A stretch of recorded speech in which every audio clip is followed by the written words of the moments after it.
हैं, उपाध्यक्ष हैं, थोड़ा जगह बनाइए।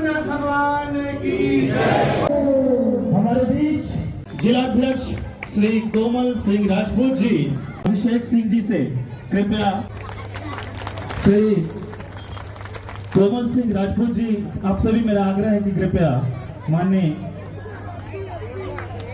उप मुख्यमंत्री का स्वागत करें।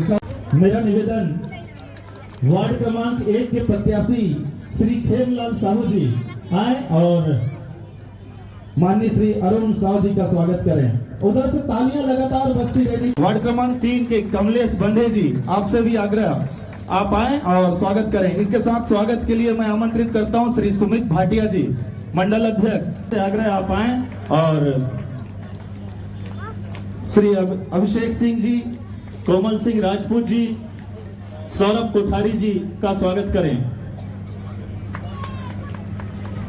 स्वागत की कड़ी को मैं आगे बढ़ाता हूं और हमारे बीच यहां वार्ड क्रमांक 1, 2 और 3 के जी संतराम सिन्हा जी,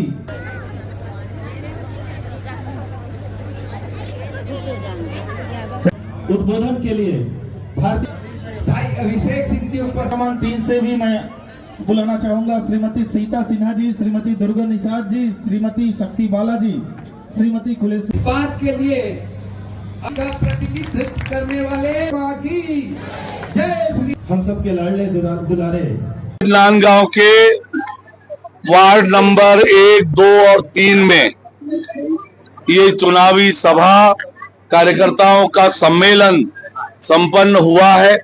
आज मैं बेमेतरा जिले के 3 स्थानों पर भिंभौरी, कुसमी, बेरला और उसके बाद अभी राजनांदगांव में ये चुनावी कार्यक्रम के लिए आया हूं। जिस प्रकार से उत्साह दिख रहा है लोगों में, कार्यकर्ताओं में जिस प्रकार से ऊर्जा दिख रही है और पिछले 1 साल में विष्णुदेव साय जी के नेतृत्व में जो विकास के काम नगरीय निकायों में हुए हैं, उसके कारण से निश्चित रूप से नगरीय निकायों में उत्साह का वातावरण है। भारतीय जनता पार्टी के पक्ष में एक तरफा माहौल है और निश्चित रूप से सभी नगरीय निकायों में भारतीय जनता पार्टी जीतेगी, कमल खिलेगा। बीजापुर में आज बयान दिया है कि अगला चुनाव जो है कांग्रेस जो है टीएस सिंहदेव के नेतृत्व में लड़ेगी। देखिए, 5 साल टीएस सिंहदेव जी को कांग्रेस पार्टी ने बेवकूफ बनाया।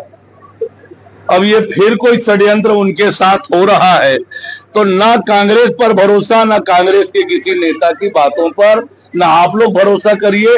जनता तो अब भरोसा करती नहीं है। तो प्रदेश में क्या पोजीशन है कि बीजेपी के राजनांदगांव में आपने आज सभा ली, तो किस तरीके से? स्पष्ट रूप से ये जो जन सैलाब है वो बताता है। मैं जहां जहां जा रहा हूं जन सैलाब उमड़ रहा है और जहां जहां हमारी सभाएं हो रही है, मैं नामांकन रैली से प्रारंभ करता हूं। चाहे वो नामांकन रैली हो, कार्यकर्ताओं के सम्मेलन हो, सभा हो, लोगों का हुजूम उमड़ रहा है, लोगों में उत्साह है। और 1 साल में जो हमने नगरीय निकायों की दशा और दिशा बदली है, अकेले राजनांदगांव में 1 साल में 186 करोड़ रुपए से अधिक की राशि विकास के लिए दिए हैं, ये जानते हुए कि यहां महापौर कांग्रेस का है, भारतीय जनता पार्टी है। हम विकास में राजनीति नहीं, विकास के लिए राजनीति करते हैं, ये करके भी दिखाया है और इसलिए अधिकांश नगरीय निकायों में भारतीय जनता पार्टी जीतने वाली है। बार बार एक ही आदमी को टिकट देने का आरोप लग रहा है, बार बार एक ही चेहरा को रिपीट करने का आरोप, उस पर जनता नाराज है। देखिए, ये तो अनुभवी और दिग्गज नेता है। अनुभव का लाभ राजनांदगांव की जनता को मिलेगा। एक मजबूत नेता, एक अनुभवी नेता जो संसद में भी रहे हों, पहले महापौर भी रहे, इसलिए राजनांदगांव के सर्वांगीण और मजबूत विकास हो सकेगा।